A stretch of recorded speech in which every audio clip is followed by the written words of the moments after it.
Riding the bus can be a blast. I was the smallest person in the entire school. Okay, maybe I was the smallest person in the entire school district. And suffice it to say that I rode the yellow school bus. You know, the elementary, middle, and high school bus that is together and everyone of every age is on the same bus. And I was the smallest person. So I knew what it's like to have airplanes fly next to me or gum in my hair because I was the smallest person, and often the smallest person is the one that's picked on. And I have a friend, actually my brother's friend, who was in the military, and he wanted to give everybody a gift. And he gave me a gift in a small box, and it had crushed paper, and I opened it, and it was a shelled out hand grenade. Wow. I read comic books when I was a kid. I read G.I. Combat. I read superheroes. It felt powerful to hold this hand grenade. I knew it didn't work, but it just felt powerful to be in this imaginary world. And so I got on the bus. I had had one too many airplanes in front of me. I'd had too much gum stuck in my hair. I stood up on that green leather seat, the one that has all the people who Mary loves John and the slices in the seat. And I stood up and I took out my box and I took out the lid and I took out the hand grenade. And standing on the seat, I said, "Don't anybody move!" And the bus was quiet. I haven't told you about the bus driver. The bus driver we called Mean Jean. For me, she was like an evil cookie monster. She was grumbly. And it was long before discipline, because her discipline was to grab you by the head of the hair and yank you up to the front of the seat. I said, "Don't anybody move! I know how to handle this!"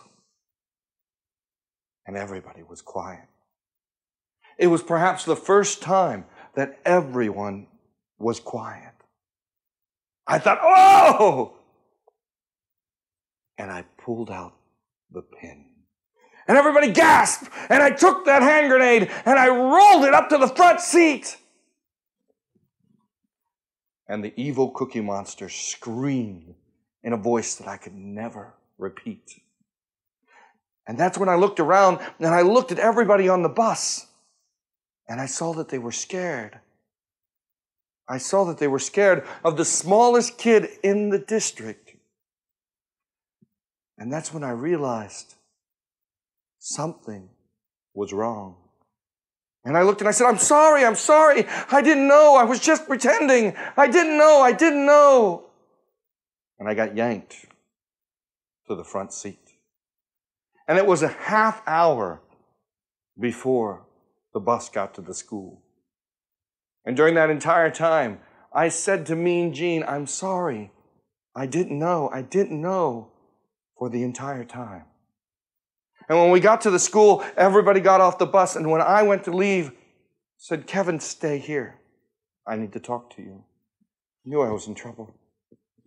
She reached that finger, that bony finger, and she said, and I'll never forget it, "Don't ever do that again."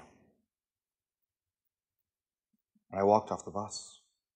And I opened my locker, and I put that shelled out hand grenade in my locker. And I made sure to watch it and put books by it because I knew what happened. And I never did it again.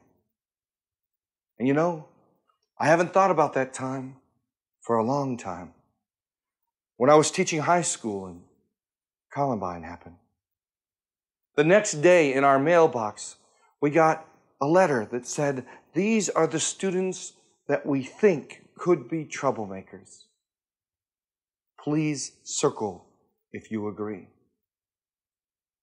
I took that piece of paper, I ripped it into 100 pieces and threw it in the trash can.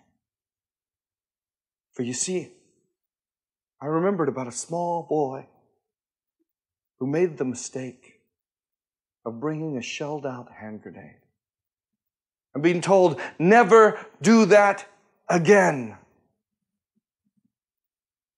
I don't think we need people to watch over all of us. I think sometimes we know who we are. And one day, riding the bus can be a blast. Will mean something else.